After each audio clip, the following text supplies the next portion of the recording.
Coming up on Grady Newsource, a look into the trial of Colin Gray, the father of the suspected Appalachia High School shooter. The shooting killed 2 students and 2 teachers in 2024. Do high school athletes need more protection for their name, image, and likeness? Lawmakers are taking up this question with a new bill. And an update on the University of Georgia's Legion Pool redevelopment with a look into its past. All this and more tonight on Grady Newsource.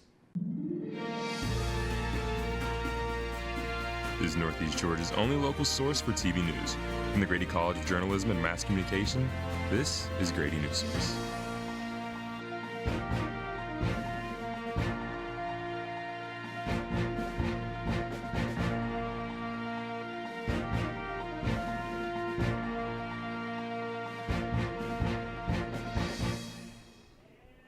Welcome to Grady Newsource, your source for news in Northeast Georgia. I'm Jack Cooney.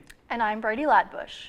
Last week, we reported on an immigration and customs enforcement facility coming to Social Circle. Now, another ICE facility is coming to Northeast Georgia.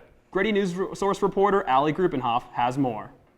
Residents of the city of Oakwood, just an hour outside of Athens, recently learned that this warehouse behind me could be turned into a federal immigration facility in the coming months. The Oakwood city manager received confirmation from U.S. Representative Andrew Clyde on February 9th, but has been unable to reach ICE. We have tried to reach ICE, and so have our U.S. legislative delegation, to try to arrange a meeting just so we can talk about plans, what's expected, how they plan to help handle any situation that gets out of hand.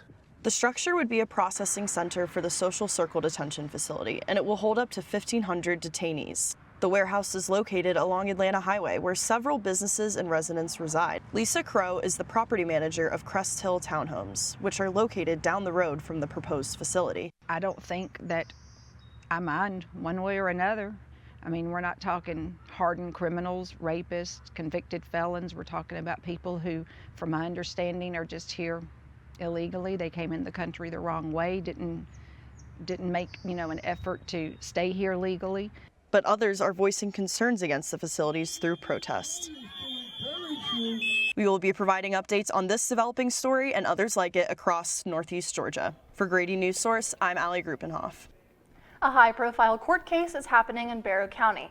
The Appalachia High School shooting took place on September 4th, 2024, and now the alleged school shooter's father, Colin Gray, is on trial. Grady Newsource reporter Victoria Garcia is live outside the courthouse to explain more.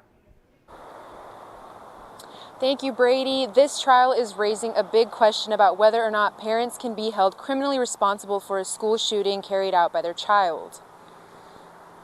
A 14-year-old is accused of killing 2 students and 2 teachers at Appalachia High School in 2024. 9 others were injured. Now, his father, Colin Gray, is on trial facing 29 charges, including involuntary manslaughter, second-degree murder, and cruelty to children.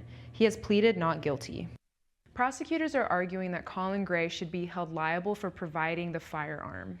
Opening statements began Monday, and prosecutors walked jurors through a detailed timeline using maps of the school and testimonies from teachers, school resource officers, and police. Teachers described how the suspected school shooter was a new student only at Appalachia High School for a few days. While the defense is arguing that the suspected shooter hid his plans from those closest to him, including his father, evidence showed he had items related to another school shooting in his bedroom. Charging the parents of teenage school shooters is not common, but it is not without precedent.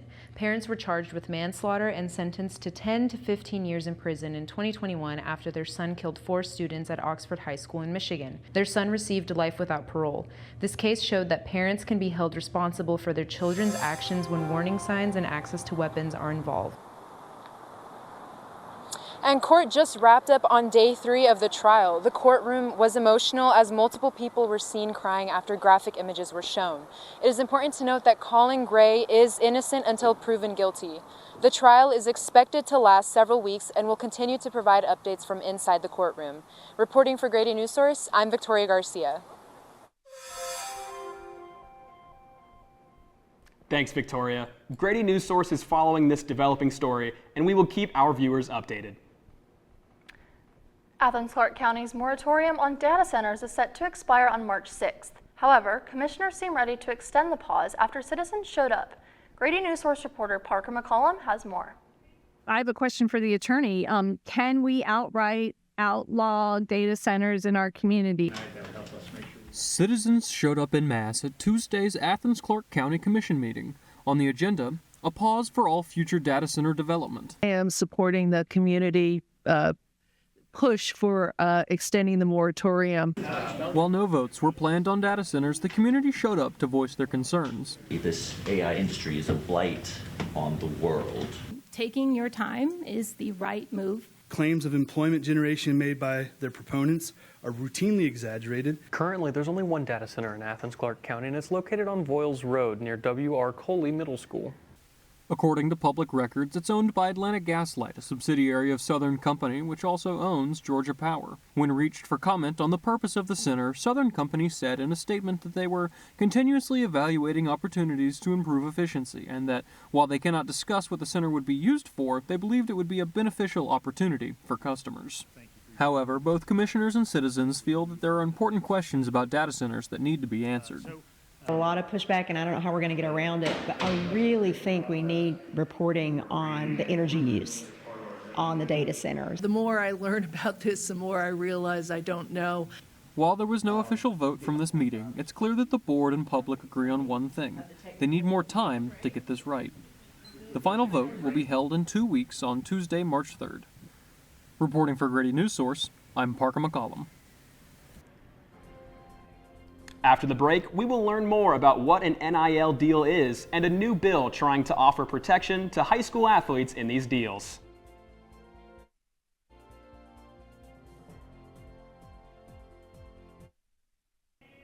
Name, image, and likeness. You've probably heard this phrase thrown around for college athletes, but what does it mean for high schoolers? Jack Little joins us right here in the studio. Georgia lawmakers have proposed a bill that would officially allow high school athletes to profit from their name, image, and likeness, NIL for short. The money typically comes from product promotion on social media or at events. NIL deals were initially approved 5 years ago for college athletes. The Georgia High School Association allowed high school athletes to make NIL money 2 years later. But the legal framework hasn't been clear. This new legislation offers structure while also providing young athletes with protection from exploitative long-term contracts. New legislation may keep the best high school athletes here in Georgia. It's keeping up with everybody else. Right now, if another state permits that, then you could possibly lose some athletes to those states. Georgia has been slow to make these changes, but Solomon believes the new bill, HB 383, will put the Peach State back on a level playing field. They're behind in the sense that 40 other states had already done it, but they're coming around.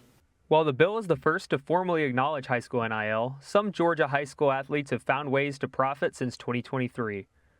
Athens Academy Athletic Director Kevin Petrosky was a member of the GHSA Board of Trustees during the implementation process.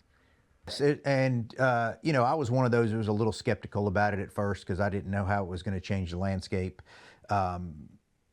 It's very few kids. It's very, very minimal compared to the number of kids, student athletes that are playing sports in the state of Georgia. It also shelters athletes from costly long-term contracts that have proven hard to get out of. And so some of them have gone on to in the NFL where they have ended up having to pay people millions of dollars associated with something they signed years ago. So what this bill is, as I understand it, is just protecting the student athlete. But don't expect this to be widespread with your favorite local stars. Athletes at schools like Athens Academy aren't necessarily raking in million-dollar deals. But in reality, most high school players don't have any real market value. There's some that are just signing deals that may be about a glove deal, or they may just get a glove every now and then. And to be perfectly transparent, some of them are signing deals with family businesses just so the kid can say he got an NIL deal. So it's all over the spectrum. The bill was passed by the House and is on the way to the Senate. For Grady Newsource, I'm Jack Little. As NIL continues to reshape sports, the new proposal raises questions about pressure, power, and mental health. Grady Newsource reporter Hunter Jones tells us more. I don't want to say everybody, but most of them probably don't see the depth of what actually happens after you sign or the commitments that you have to give. At 18, most student athletes are worrying about earning minutes, passing classes, and figuring out where they fit in on campus.